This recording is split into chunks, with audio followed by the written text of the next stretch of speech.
The bouncing bomb was not just another weapon. It was a stroke of sheer genius. A combination of physics, engineering, and audacity that seemed almost impossible to imagine before it existed. Invented by Barnes Wallis, a brilliant but unconventional British engineer. It was designed to solve a problem that had stymied the Allies for years: how to destroy the massive dams of Germany's Ruhr Valley. Traditional bombs would either bounce off the reinforced walls or detonate too close to the surface, wasting their destructive potential.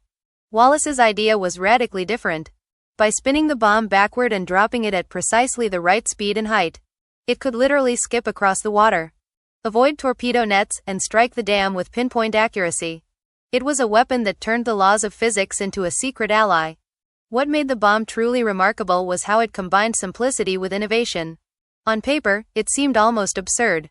A barrel-shaped device skipping like a stone across a reservoir. But in practice, it demanded an unprecedented level of precision from both the designers and the pilots who would deliver it. The weight, the spin, the release point, and even the altitude of the aircraft had to be calculated to the exact foot, or the bomb would fail completely. Wallis's design forced the Allies to rethink how they conducted aerial attacks, proving that ingenuity and daring could overcome even the most heavily defended structures. Beyond its technical brilliance, the bouncing bomb represented a psychological shift in warfare. It challenged the assumption that heavily fortified industrial infrastructure was untouchable from the air. The Germans had invested enormous effort in protecting their dams, confident that no conventional air raid could breach them. Suddenly, the Allies possessed a weapon that could bypass defenses designed to make destruction nearly impossible. It was a tangible symbol of innovation and audacity.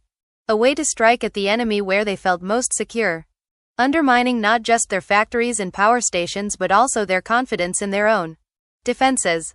The genius of the bouncing bomb lay in its elegance as much as its destructive potential. It wasn't about massive payloads or brute force. It was about applying science in a clever, unconventional way to achieve maximum effect.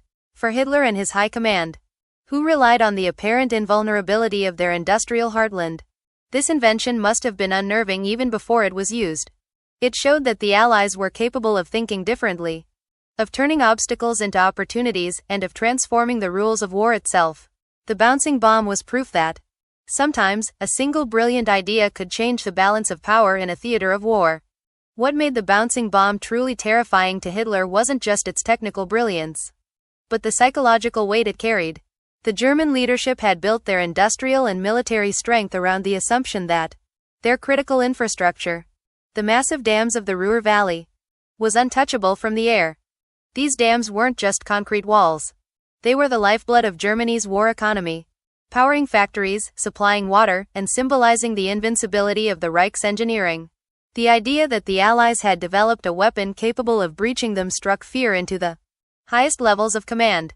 For Hitler, the threat was immediate and personal.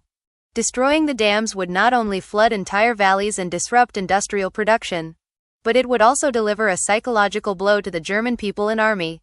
The Reich prided itself on efficiency and control, and the thought that a small group of Allied pilots could bypass all defenses and strike such a critical target challenged that image of invulnerability. Reports of the bouncing bomb's development would have been difficult to dismiss, creating a gnawing anxiety that Allied ingenuity was capable of undermining the very foundations of Germany's war machine. The fear extended beyond the material consequences. Hitler and his generals were acutely aware that the Allies' ability to innovate could outpace their own defensive measures. Every new weapon or tactic introduced a layer of unpredictability into the battlefield, forcing commanders to overthink, divert resources, and constantly adjust plans. The Dambusters bomb wasn't simply a threat to dams. It was a symbol of the Allies' growing creativity and courage, a reminder that they were no longer predictable opponents. In Hitler's mind, if the Allies could breach dams, what else might they do? Could they replicate this kind of precision strike on other critical targets? The uncertainty was maddening. This psychological impact was amplified by secrecy and rumor. Even before the raid, whispers of a new weapon capable of skipping across water and smashing through reinforced concrete created tension among German engineers and military leaders. Hitler's fear wasn't irrational. It was strategic. He understood that the mere possibility of destruction in Germany's heartland could force him to divert troops, strengthen defenses, and rethink priorities, all while the Allies quietly planned the operation. The bouncing bomb's power lay not only in its explosive capability, but in its ability to unnerve the enemy, demonstrating that innovation could be as decisive as firepower in modern warfare. Ultimately, Hitler's fear highlights one of the most important lessons of the Dambusters story. In war, psychology can be as powerful as weapons.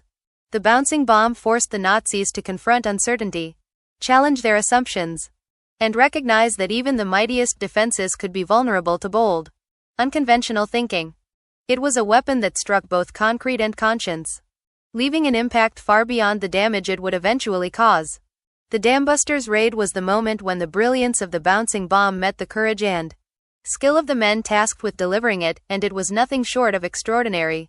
The operation required meticulous planning, months of training, and pilots willing to fly at incredibly low altitudes over enemy territory at night, often just 50 feet above the water. Every detail mattered. The success of the mission relied on precise timing, careful navigation, and absolute coordination between the aircraft and their crews. Any miscalculation could mean failure or death. Yet, despite the danger, these men embraced the mission with determination, knowing that the stakes were monumental. As the specially modified Lancaster bombers approached their targets, the tension was palpable. Flying in formation across the dark, heavily defended German landscape, they had to maintain exact altitude and speed to ensure the bomb would skip correctly across the water. The slightest error would send the weapon off course, potentially destroying the aircraft or rendering the bombs useless. Yet, against these odds, the crews pressed on, embodying a combination of technical skill, bravery, and unwavering focus that is almost unimaginable. Their commitment turned Barnes Wallis's theoretical design into a tangible force of destruction that could strike at the heart of Germany's industrial power. The raid itself had a profound impact, both physically and strategically. Several dams were breached, sending torrents of water cascading into the valleys below.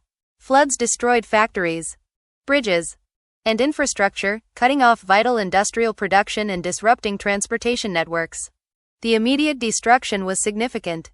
But what made it even more valuable was how it forced the Germans to divert resources and personnel to repair the damage and protect other vulnerable targets. Hitler and his high command were forced into defensive postures, aware that the Allies could strike where they had once felt secure. This shift in focus bought the Allies time and opportunity in other theaters, demonstrating that carefully executed, targeted missions could influence broader strategic outcomes beyond the tangible effects. The Dambusters raid became legendary for its demonstration of human ingenuity and courage. It showed that innovation, combined with precise execution, could overcome seemingly insurmountable obstacles. The operation became a symbol of Allied daring and determination, inspiring both military personnel and the public back home. It wasn't just the bombs or the aircraft that mattered. It was the skill, coordination, and bravery of the men who carried out the plan. Their actions proved that even a small number of highly trained, highly motivated individuals could achieve extraordinary results, altering the course of the war in ways that massive armies alone could not. In the end, the Dambusters raid is remembered not just for the destruction it caused, but for the combination of innovation, courage, and strategy that made it possible. It perfectly illustrates how a single daring mission, executed with precision and bravery, can leave a lasting impact on the course of history, shaking even the most confident leaders and transforming the way a war is fought.